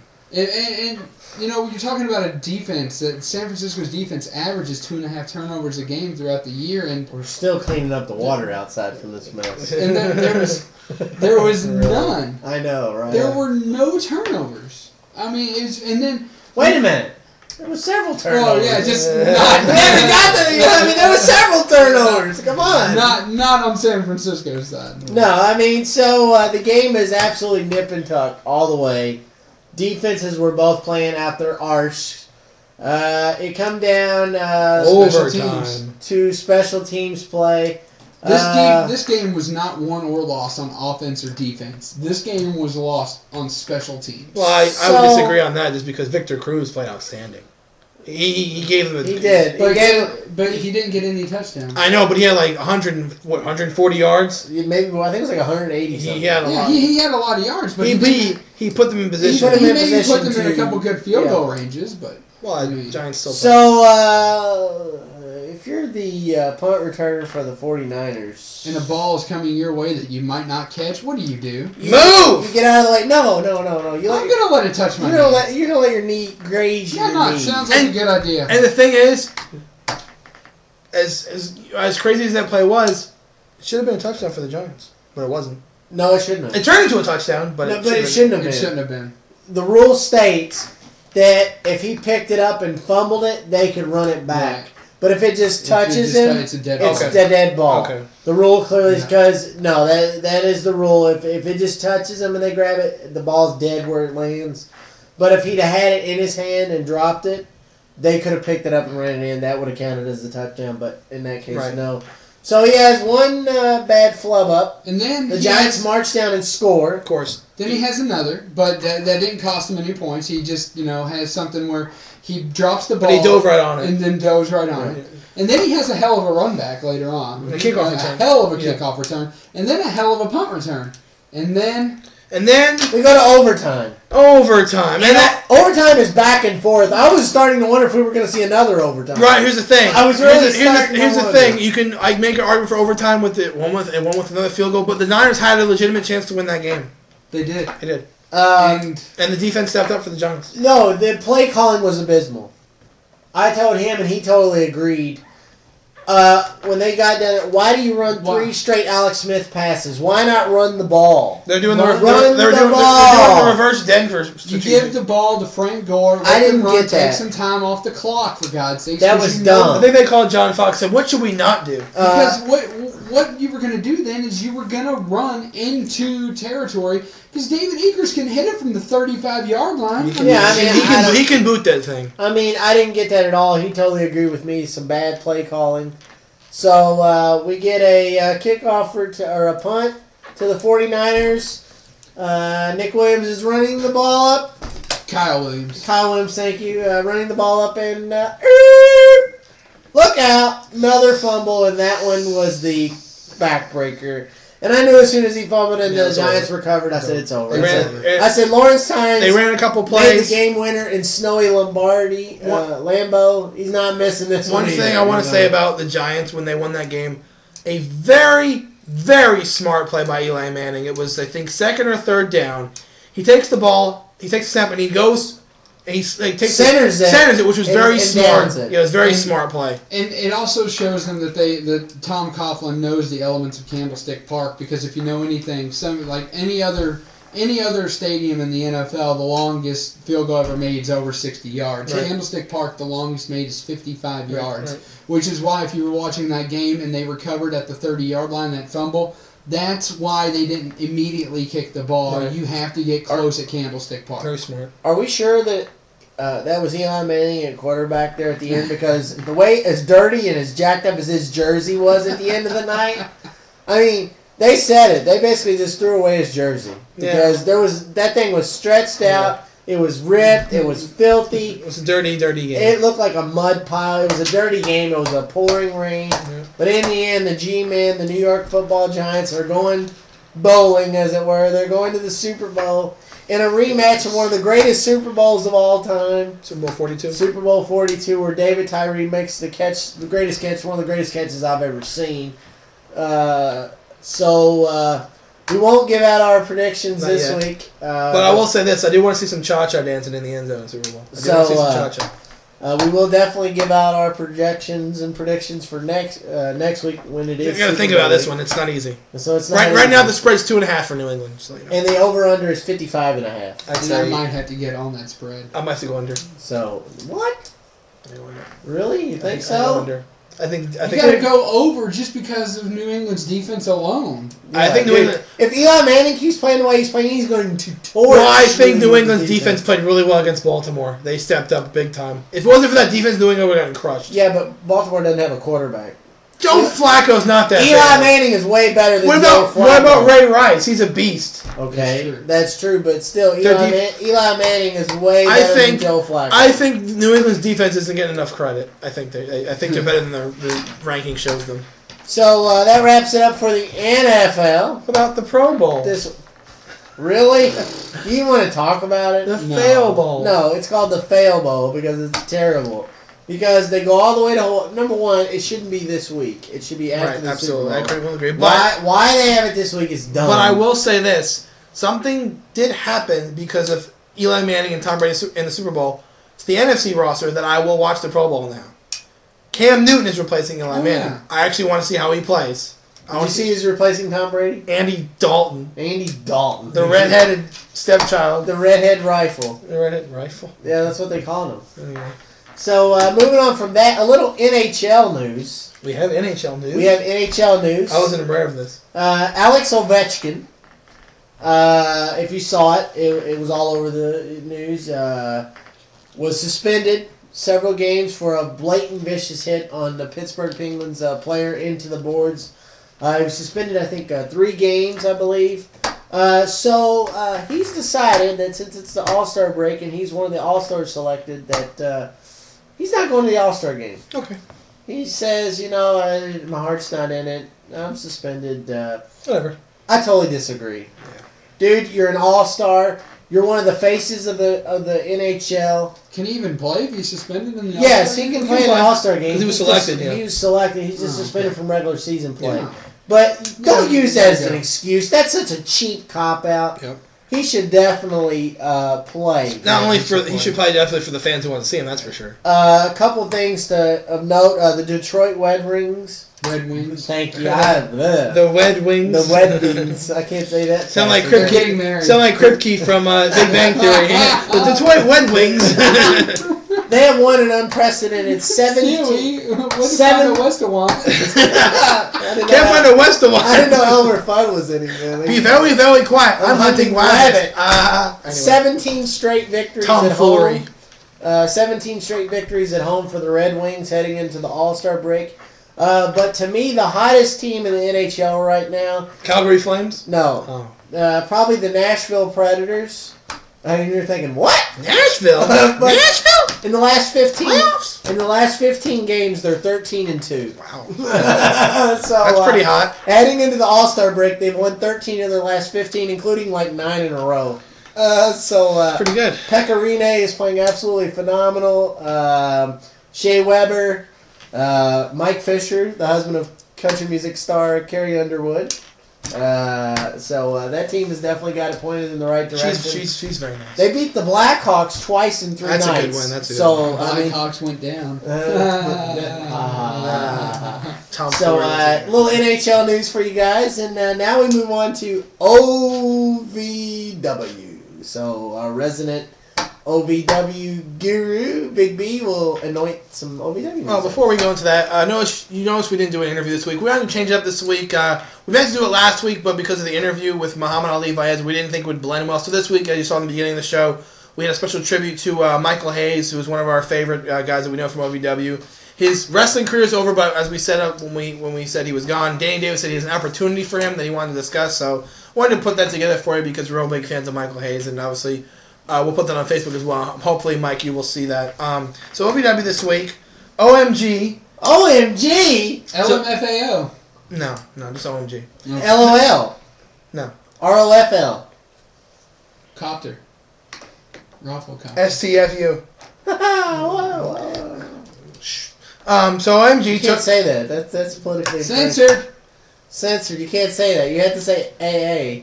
Alright, what OMG do? And OMG took on your boys of Jesse Goddard. My boys. And Marcus Anthony. My boys? Yeah, your boys. Welcome to Triple Threat Talk, where we're having trouble enunciating tonight. Anyway, We are of us. from Kentucky. All of us. Alright? Anyway. Justified. I'm from Jersey, whatever. So OMG took on Jesse Goddard and Marcus Anthony for the tag team titles. And Jesse Goddard and Marcus Anthony they lost. Which, I'm not surprised. Well, because Muscagni didn't have his help. He said Danny Davis said if he got help, you'd be fired. Right. So. Although, you didn't see in the match, Marcus Anthony went for a 450 off the top rope. He missed, but he went for it. It was pretty good. So, Lady JoJo. Is that our boy's new girlfriend or what? I don't know, Lady JoJo. What's up, Sharpie? What's going on here, pal? Took on CJ Lane, and JoJo picked up the victory. But there's more of JoJo getting a little cozy with Sharpie there. So, come on, Sharpie. Sharpie! Way to go, Sharpie! Yeah! So, we'll see what's going on with that. And then the main event of the evening. The main event. Was OVW Heavyweight Champion Rudy Switchblade. Chris Silvio wasn't in that match. I like it. That was good. That was good. Give him props for that. That was good. Anyway, Switchblade took on Jason Wayne, a former OVW Heavyweight Champion in his own right, and the title was on the line. Again, same rules applied. If Muscagni Services got involved, they would be fired, and I assume Jason Wayne. Somebody got involved, so who got fired? Nobody got involved from Muscagni Services that we knew of. So there apparently. was backdoor action. Muscagni apparently says that he met him the night before and was talking with him. Apparently, Rob Terry. What? From TNA. Rob Terry? Yes. The freak? Yeah, the big British Batista dude.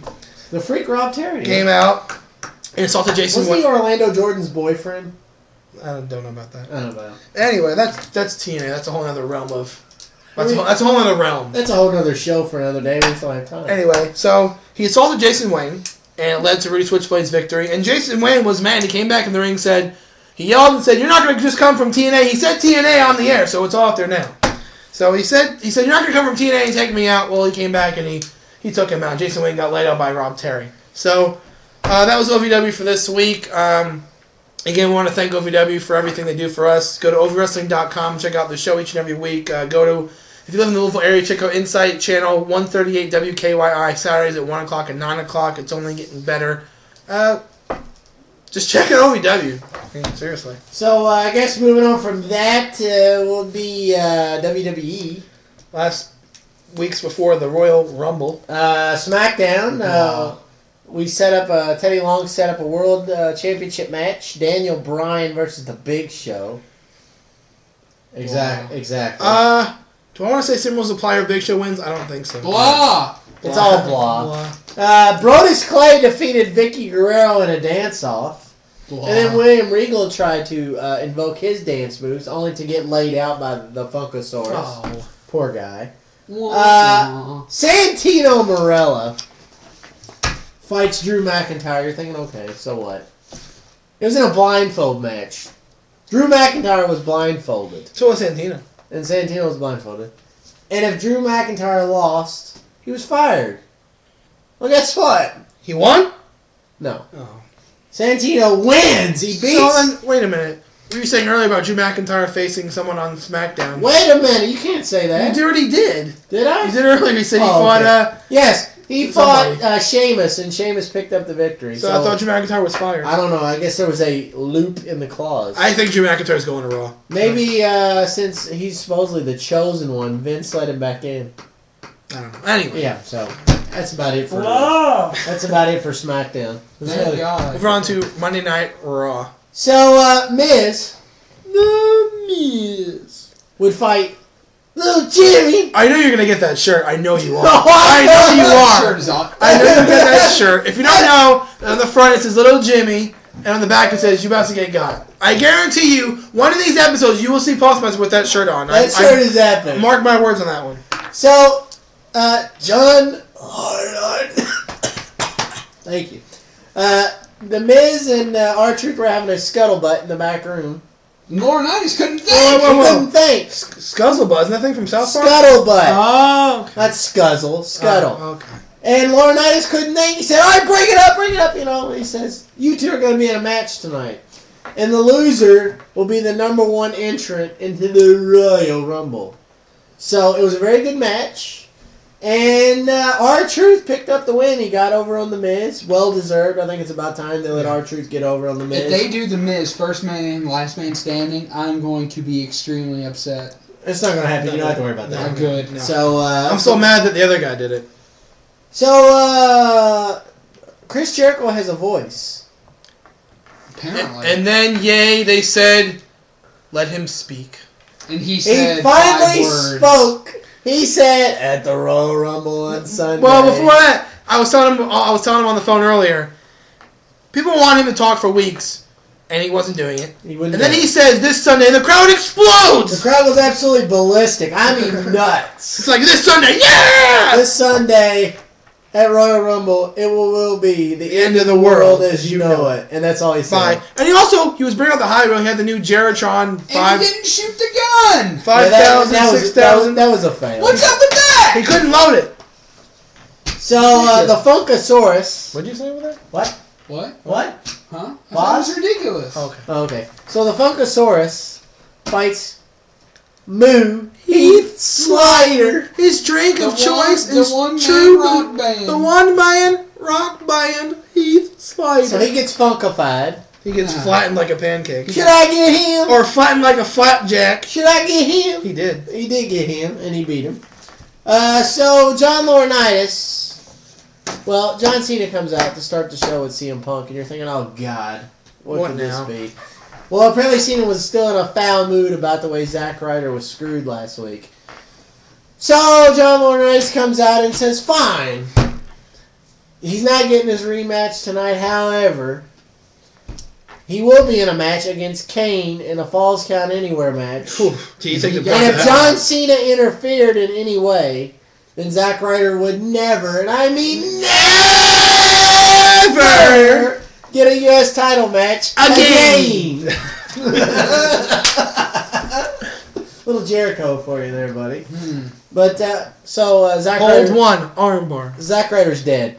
Yeah, he's got a Pretty much. he has a broken back. That's right. Actually, he's off making a movie. Yeah, he's making a movie. Well, storyline wise, he has a broken back. Okay. And I bet that he's at home in bed right now with that broken back. Yes. Maybe he has Eve by his side. That sounds like a good idea. So the main event of the evening, John Cena and CM Punk were a tag team. You're thinking, what?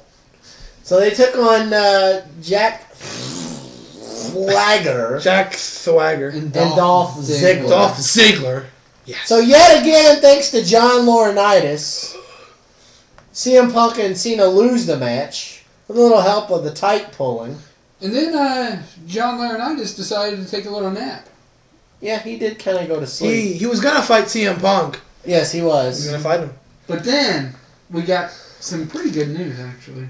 Because I'm sick and tired of seeing him. Yeah. They said next week on Raw, the COO Triple H will be back. He will be evaluating. I'm sure he'll have like a clipboard and a list of things that Laurinaitis needs to do. He'll be evaluating Laurinaitis' job, and if he sees fit that Laurinaitis is not doing a good job on Monday Night Raw as the interim general manager, he will be fired. I hope he's fired. I hope he is. Honestly, I think he's going to get fired, and they're going to put in place an actual GM, not interim, an actual GM. We can only hope. Yeah, which would be awesome. So that brings us to the Royal Rumble and our prediction. and there's only 4 of them. What? There's only 4 matches. Oh. So like, once again, I think this is like the 3rd or 4th pay-per-view in a row. We're kind of stuck at picking out a lot of matches because they haven't been announced yet. I assume there's going to be a match for the U.S. title somewhere. You know what though? With the Royal Rumble usually lasting about an hour and a half, that might be just a 4-man. Well, I think there might be one more. There's going to be a match for a mid-card title, I'm pretty sure. Maybe a women's title. Maybe the women. Really? There's don't really. Never mind. So, but again, we can only pick what we can only pick what we can. If more matches do come out, we'll post it on the Triple Threat Talk Facebook page. I don't know if that's going to count towards the picks. We'll decide on that at another time. But let's just get into. I got an idea. What? I got a good idea here. I know with the NFL picks, we had a little contest. The doctor won. Mm-hmm. Since this is the first pay-per-view of the year, Okay. let's have a wrestling pick'ems contest Oh boy. for 2012. I don't know about that. Oh boy. We'll have to discuss that. No, I mean, It's not. football's over. Well, yeah. So we'll have Top Dino for wrestling. Oh, I like your idea. We'll discuss it further. It's just We'll discuss I don't necessarily mean we gotta give something to one. I know that- I I know- just mean we keep track of right. the picks. I was gonna say that. Only reason I say it's kind of hard to do is because it's sometimes the matches we don't only know a certain number of matches. I know, but only for the matches we projected. We'll talk about this a little bit more. Yeah. So we'll start it off. Okay. John Cena takes on Kane. I think this is going to be a squash match, and I think John Cena wins. I don't think it's a squash match. I think it's a back and forth contest. And honestly, either way, I don't care who wins, to be honest. But I think Kane wins this. No, let me think. This is hard. No, I'm picking Kane, but I think John Cena does stuff in the match too where he wants him to embrace the hate. So I think maybe Kane wins by disqualification or something. I think John Cena wins in a squash. I'm with him. He's going to absolutely annihilate Kane. He may kill him. That's like I texted him on Monday. I said, And I completely agree. I said, John Cena's going to kill Kane. It's over. Yeah, Kane's going to it's die. done. And he's like, yeah, I think so. He's done. For the WWE title, CM Punk defends against Dolph Ziggler with John Laurinaitis If you don't get it, figure it out. as the special guest referee. I think CM Punk finds a way. I think CM Punk wins this one, the reason I picked CM Punk, I'll tell you why in the Royal Rumble, but I picked CM Punk. CM Punk as well. In the World Heavyweight title match, which I think when we go to our usual pay-per-view spot, Big B may go to the bathroom or he may go in the other room and find something else on TV to watch. I don't think there's going to be a reason for him to. Daniel I Bryan think I'm going to talk to the OVW guys. Daniel Bryan puts his title on the line against the Big Fail. And Mark Henry. I think Daniel Bryan. Yeah. I think he You're does right. it. I'm going to pick Daniel Bryan. I really couldn't care less. I really couldn't care less who wins this one, but I think somehow, some way, Daniel Bryan wins the match. Again, I couldn't care less. This match, I'm going to be I don't know what I'm going to be doing. Look at the Pro Bowl. I don't know. And since there's... I think Daniel Bryan, too, because I think Big Show and Mark Henry are going to take each other out. But you know what I like to see? It'd be kind of interesting. It'd be kind of cool to see. Because of that extra weight in the ring of that Daniel Bryan of 215 pounds. Maybe they do a suplex off the top rope and he's with them and they fall on the cage, falls off too in the ring. I don't know. So overplayed and overdone. And since the Royal Rumble is here, I'm advocating that we each get 2 picks since there's 30 people. Okay. Y'all cool with that? All right, lay it on me. I'm saying Wade Barrett or Chris Jericho. That's what I was going to get to, the Royal Rumble. I think Jericho wins, and this whole thing with Jericho and Punk, locks into place. I think Jericho goes with Punk. As far as the winner, the other person that we have to pick, I say the other person I have to pick is probably, I'd probably go Wade Barrett too. I'd probably go Wade Barrett. Can't believe you're going with your pick. Who? I thought I could have. Dolph Ziggler? Well, he could still. Well, win I just don't see the logic in. Or no, it wasn't Dolph Ziggler. I thought you had said Sheamus had a good shot to win the Royal Rumble. Again, he has a good shot because people are talking about him as maybe a front runner. But again, you have not only have to look at who you think's going to win the Rumble just because they're on a hot streak like Sheamus is and Wade Barrett is, but you have to also look at it when they win. What sense would it make for him to fight this champion or that champion? Would it make sense for Sheamus to fight CM Punk? No. Would it make sense for Sheamus to fight Daniel Bryan? No. So does it make sense for Daniel Bryan to fight Wade Barrett? No. Absolutely. Yeah, Nexus, exactly, right. Okay, so it seems here lately that the winner of the Royal Rumble has been about somebody who's came back. Oh, God. And so last year, the winner of the Royal Rumble, that kind of bucked the trend. It was Alberto Del Rio. But before then, Edge won on a comeback. Year before that, I think Cena won coming back from injury. Or was that the year before? 2008 was Cena. Okay. 2009 was... But it just seems like here lately, a lot of times, somebody comes back and wins. Chris Jericho, I pick because he just recently came back. He isn't really fighting. He did just come back. And again, it all depends on the number you get, too. It does depend on the number. This year, by the way, this year is 30, not 40. So. And something else Big B brought to my attention earlier, there very well could be 3 Mick Foley sightings. Yeah, really. That would be so stupid. You have Mick Foley, Dude Love, and Cactus Jack. Mankind. Well, Mankind and Mick Foley are the same. Pretty much. Basically. So my 2 picks would be Chris Jericho and Randy Orton. Oh. As much as I'd love to see either Jericho or Wade Barrett winning, I, for some reason, think that WWE is going to. If Orton wins, then it will. And Orton's if Orton wins, that gives Barrett a boost too. So. Yeah, there's nothing for Barrett. There's everything for Orton. Because of the free. Yeah, but that kind of throws everything Barrett. Yeah, but once Orton wins, Barrett goes out the window. It's all about Orton and Daniel Bryan. Oh God. Well, we all know SmackDown's this B League anyway. Mm-hmm. C-League, D-League. So that wraps up our predictions for Royal Rumble. So next week we'll discuss the champions from the Australian Open. We'll discuss what happened and react to the Royal Rumble. React to the Pro Bowl. React to the Pro Bowl, and then we'll make our selections for Super Bowl 46. Indianapolis. From Indianapolis. And so I think that does it, guys.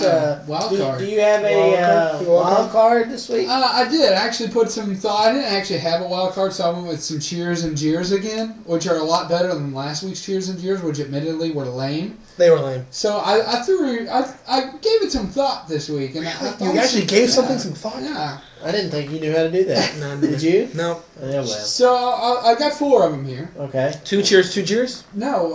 He's got all 4 a cheer cheers. and a jeer. Oh, no, a cheer and a jeer in each one. Okay. Okay, go ahead. Cheers to Chris Jericho for finally speaking. But jeers to John Laurinaitis for not shutting up. I like it. Cheers to the Giants for separating away from the Niners in OT. But cheers to Kyle Williams for playing with separated shoulder. I like these so far. These are good. 2 for 2. See what else you got. Cheers to U of L for winning their last 2 games. Yeah. But also cheers to U of L for blowing a 16-point lead to Marquette. I don't like that one. Oh, that's a fact. I don't like that. No. And cheers to Joe Biden for predicting the Giants make it to the Super Bowl.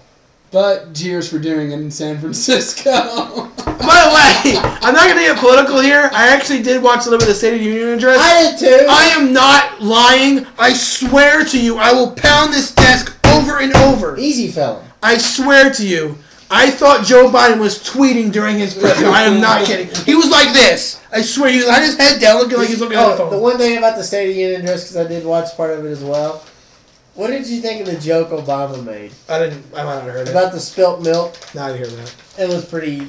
It was kind of fun. It was kind of like, okay. I get it. But I swear to you, I thought Joe Biden was. I thought Joe Biden was tweeting. I swear, I thought Joe Biden was tweeting. So enough political garbage. That's enough. Pretty good cheers and cheers. I like it. So do you have a wild card this week? I do have a wild card. Actually, I thought of it real quick. It's kind of a sad wild card. If you think about it. God. This past weekend, or a couple weeks ago, Terrell Owens signed with the IFL, was the Austin Wranglers. Mm-hmm. Guys, he did it because he's broke. I mean, it's not sad. I mean, we see that all the time. I mean, you're saying someone of T.O.'s caliber, who it looked like he was going to be one of the best receivers of all time, just because of the team he played on and the legacy they had receiving core wise. Now he goes to a team in the Austin Wranglers in the IFL, and the thing people are saying and making comparisons to, which I completely agree with 110%, is this guy goes into the IFL against people that are amateurs. Not up to the caliber of an NFL player like he is. He still has talent. He just has the getting along part. So to say a player in the IFL makes a play on TO, and they're like, hey, I'm going to play on this NFL. I can go to the NFL. That gives them a lot of a boost of confidence. And it's a shame to see someone like he had so much money, and now he's completely broke. But I've got to say, he's not actually completely broke. Well, and I'll tell you why. Because part of his assets went to part ownership of the Austin Wranglers, so he's going to get some money back from it. He's not destitute. Well, pretty much in the big picture, the reason he took this position is because he's low on money. He needs money. He needs a paycheck. He took a gamble with the Austin Wranglers, and I hope it pays off for him. Honestly, to be honest, I'd like to see him get one more run with the team, whether it be San Francisco or somewhere. But it's where it all started. It's where it all ends. It's just that his body of work, and sometimes he doesn't get along with players. The thing with like Jeff Garcia and Donovan McNabb, he needs to get his act if he wants to have another shot, because if he doesn't, his career is over. So. My wild card this week, something new to the city of Louisville, as it were. Professional indoor lacrosse team made its debut this past week. I know you're thinking, okay, but it was rather exciting. They played a team called the New Jersey Jesters, as it were. So what a joke! The Jersey Jesters and the Kentucky Stick Horses. What kind of names are these? I'm just telling you. I'll just write down random names. You circle one. But anyway, I just wanted to give a shout out to the new team there. They did win their inaugural game. They play their home games at Freedom Hall. So if you get a chance, check out the Professional Indoor Lacrosse League on there. They got some teams from, I think, Albany, New York, New Jersey, Denver, Colorado. So maybe they can get Tim Tebow on there to straighten some things out for that team. But just thought I would throw a little shout to those guys there, So I think that wraps things up this week, guys. Great show as always. Before we go, I thought we have one more thing to discuss, and that's our Idiot of the Week. Oh, yes, you're right. Of course, the ever-popular drum roll. Idiot of the Week! I think I need to update that. So how many idiots of the week do we have this week, guys? I think we have three, don't we? Three? Yes, three. Kyle Williams. Kyle Williams for being Kyle Williams. Yeah, for Heath Evans. And John Harbaugh. John Harbaugh. For not calling it Kyle Williams is self-explanatory. Yeah. Heath Evans is self-explanatory. John Harbaugh, dude, you gotta call timeout. You gotta get Billy Cundiff's head in the game. You can't just rush him out there like that. Isn't it kind of ironic we have 3 idiots of the week, so therefore it's triple, so therefore Triple Threat Talk Idiot of the Week is 3 people. Well, they all deserve it. So you gotta call timeout. So John Harbaugh, Kyle Williams, and Heath Evans, you are this week's Triple Threat Talk trio of Idiots of the Week. That wraps it up. I think that wraps it up. Good week this week. Again, like he said, Australian Open finals this coming weekend. Like I said, the women's final is going to be Kvitova, Sharapova, and the men's final will be determined. They got the Pro Bowl, Royal Rumble, a whole bunch of stuff going on. So once again, if you want to like us on Facebook, you can like us on Facebook at facebook.com/triplethreattalk. You can follow us on Twitter at triplethreattalk. You can send us any comment or question you have at triplethreattalk@yahoo.com. So for Triple Threat Talk, this is Big B. This is Postmaster Jones, and I also want to give an honorable Idiot of the Week to the Michael Cage. for asking. He asked for it. You asked for it. He asked for it. So. And this is the doctor. So everybody, enjoy the Royal Rumble, and for the love of God, I hope the Big Show does not win. See you next week, and hopefully the doctor and Big B, we're all still here. Go Wade Barrett! Help me, please. See you, everybody.